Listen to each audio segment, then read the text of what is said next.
sister betrayed me and married my millionaire fiancé. 7 years later, she bragged she had it all.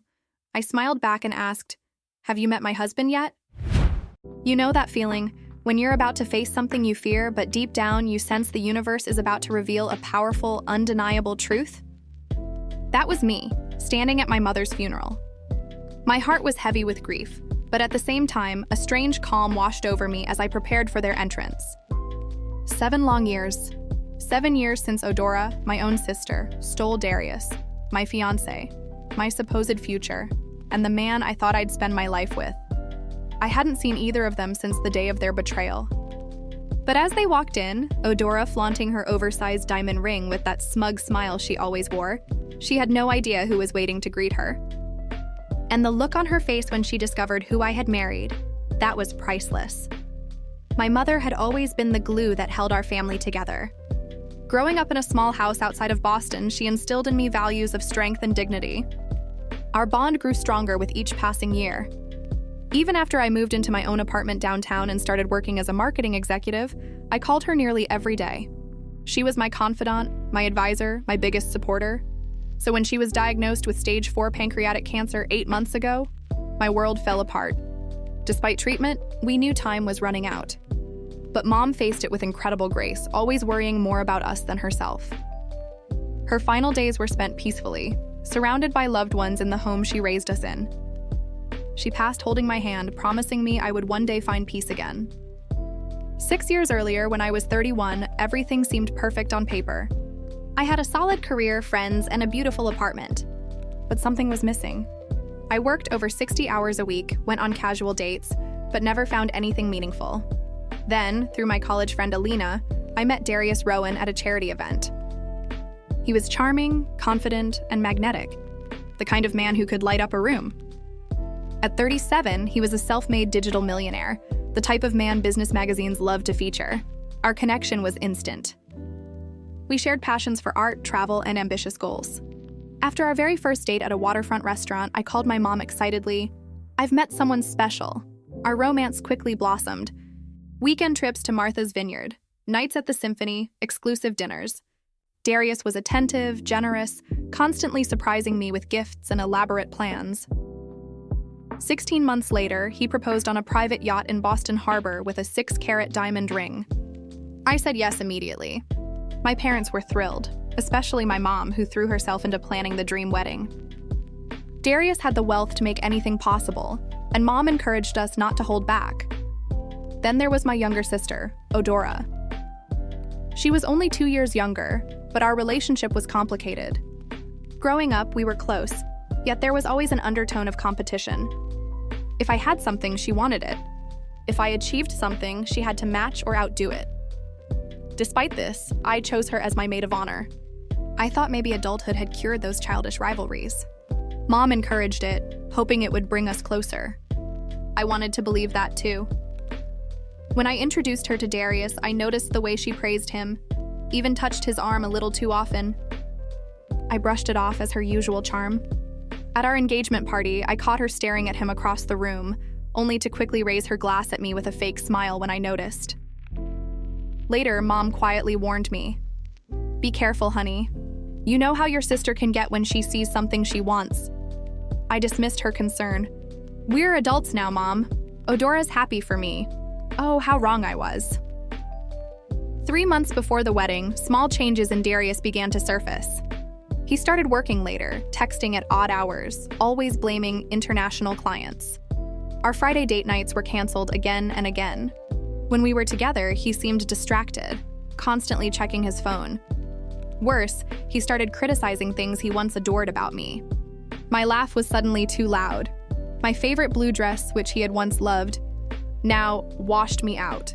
Even reading in bed became a problem because the light kept him awake. Meanwhile, Odora began calling me more often, asking obsessively about the wedding. "I just want everything to be perfect for my big sister," she'd say, though it seemed like she was more invested than even my mom. She offered to attend vendor meetings in my place whenever I was busy with work.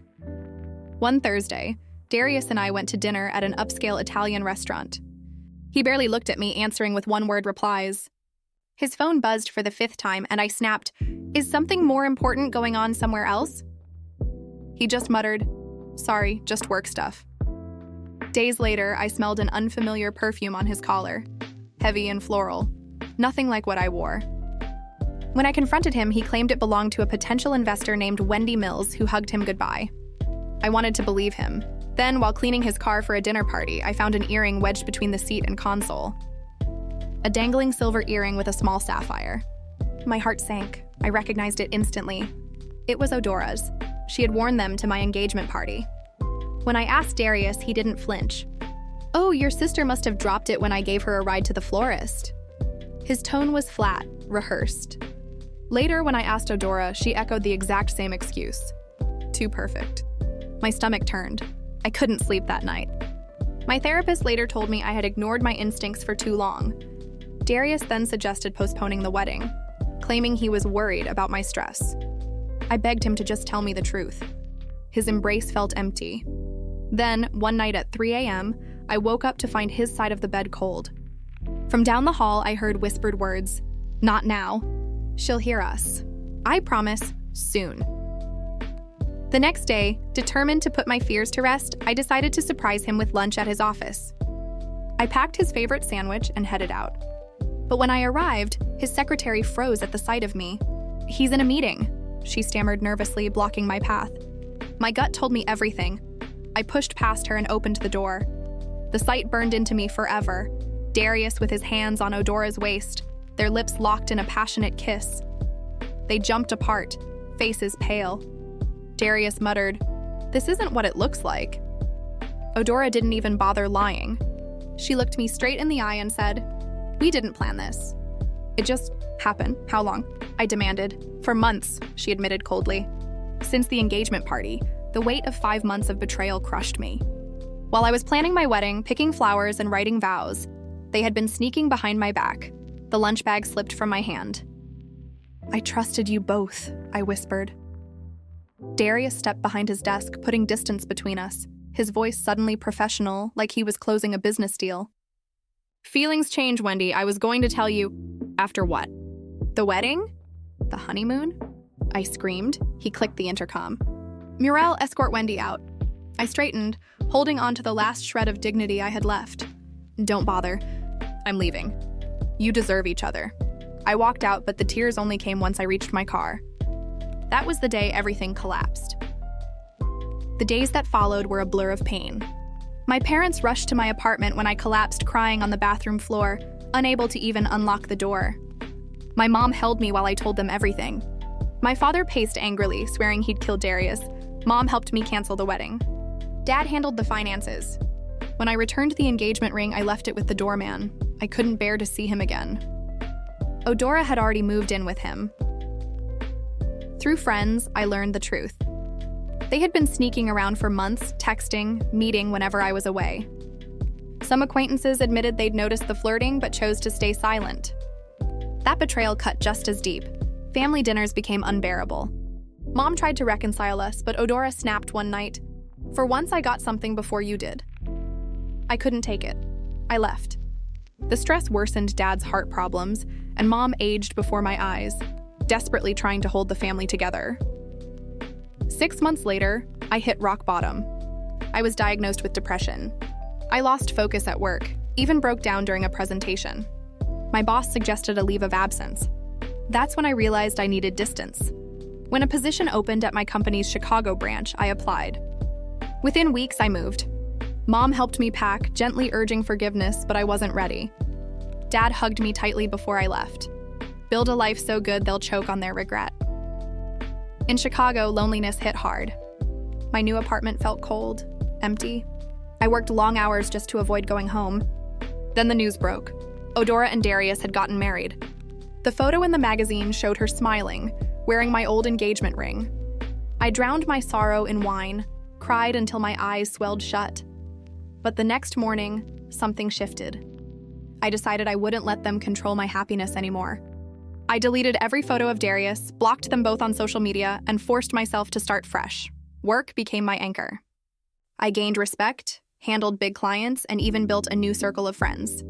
That's how I met Zevian Forrester, a tech investor. He wasn't flashy like Darius. He was calm, thoughtful, and genuine. At first, I resisted. I panicked on our first date, breaking into tears mid-conversation. Instead of judging, he spoke gently, drove me home, and sent flowers the next day.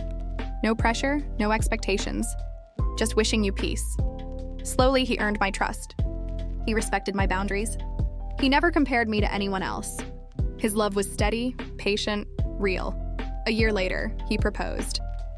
His ring was simple, an emerald flanked by tiny diamonds. Nothing like Darius's gaudy display. I said yes. Our wedding was intimate, only close friends and family. At my mother's request, I even sent Odora an invitation. She declined. Life with Zevian was everything I never had before: partnership, respect, true support. Together, we built a home, and I rose to vice president at work. For the first time in years, I was happy. But then came Mom's cancer diagnosis. We rushed back to Boston. In her final weeks, she begged me, "Please try to make peace with your sister. Not for her, but for yourself." I promised, though I wasn't sure if I meant it. After Mom's passing, I called Odora. She came to the funeral. And that was the moment. 7 years after she had stolen my fiancé, that fate brought us face to face again. The morning of Mom's funeral was gray and rainy, fitting for the weight in my chest. I stood beside my father, helping him to his seat at the front, when whispers rippled through the room. Odora had arrived. She wore a sleek black dress, Darius by her side. She flaunted her massive diamond ring as if it were part of her mourning attire. My father stiffened, his jaw tight. When she reached me, she spoke softly. "It's been a long time." "Yes," I answered, my tone flat. Darius nodded awkwardly. "Sorry for your loss." Odora asked to speak to me privately. Against my better judgment, I followed her into a side room. She fiddled with her ring, eyes sharp. "We bought a summer house on Cape Cod, 8 bedrooms. We're starting a family soon." Poor you, still alone at 38. I got the man, the money, the mansion. 6 years ago, her words would have destroyed me. Today, they just sounded pathetic. I smiled calmly. "Have you met my husband yet?" At that moment, Zevian walked in. When Darius saw him, the color drained from his face. "Forrester," he muttered. "Yes, Rowan," Zevian replied coldly. "It's been 7 years, hasn't it?" "Not since your company went bankrupt after backing the wrong startup." The room went silent. Odora's smirk vanished. I slipped my hand into Zevian's. "We've been married for 2 years now," I said proudly. Darius stammered something about collaborating in the future. Zevian shut him down politely but firmly. Then we returned to the service. Later, as I stood at the casket delivering my eulogy, I felt a strange peace. When Odora tried to speak, she broke down crying. Without thinking, I put a hand on her back and whispered, "Take your time." For a moment, the years of bitterness cracked. Just a little. At the reception, Darius drowned himself in drinks while business associates gathered around Zevian, impressed by his success. Rumors spread quickly. Darius's company was failing, his wealth slipping through his fingers. Odora's show of power was just a fragile mask. The day after, she came to my parents' house alone. No Darius. She admitted the truth through tears. Her marriage was a nightmare, drowning in debt, controlled by a man who had long since stopped loving her. "I'm miserable, Wendy," she confessed. "I've hated myself for years. I don't expect forgiveness, but I needed to tell you." We spent hours going through Mom's things, sharing memories. It wasn't forgiveness, not yet, but it was a start. Back in Chicago, life moved forward. 6 months later, I discovered I was pregnant. I cried, wishing Mom could be there, but I also felt her presence watching over me. Odora filed for divorce. She lost everything but started rebuilding her life from scratch. We kept in touch cautiously, our conversations fragile but real. As I sat in the nursery one evening, watching Zevian paint the walls a soft green, I thought about everything I had lost and everything I had gained. My sister's betrayal had once shattered me, but it forced me to rebuild stronger, wiser, and with a love far more genuine than anything I had before. In the end, I didn't just survive. I won. Commentary. Reddit observer. This story proves that betrayal doesn't always end in defeat. Sometimes it forces us to rebuild stronger, wiser, and happier than ever. In the end, she lost everything, and our narrator gained a life filled with real love and peace. If you enjoyed this story, Don't forget to like the video, subscribe to the channel, and hit the bell icon so you won't miss the next incredible Reddit story.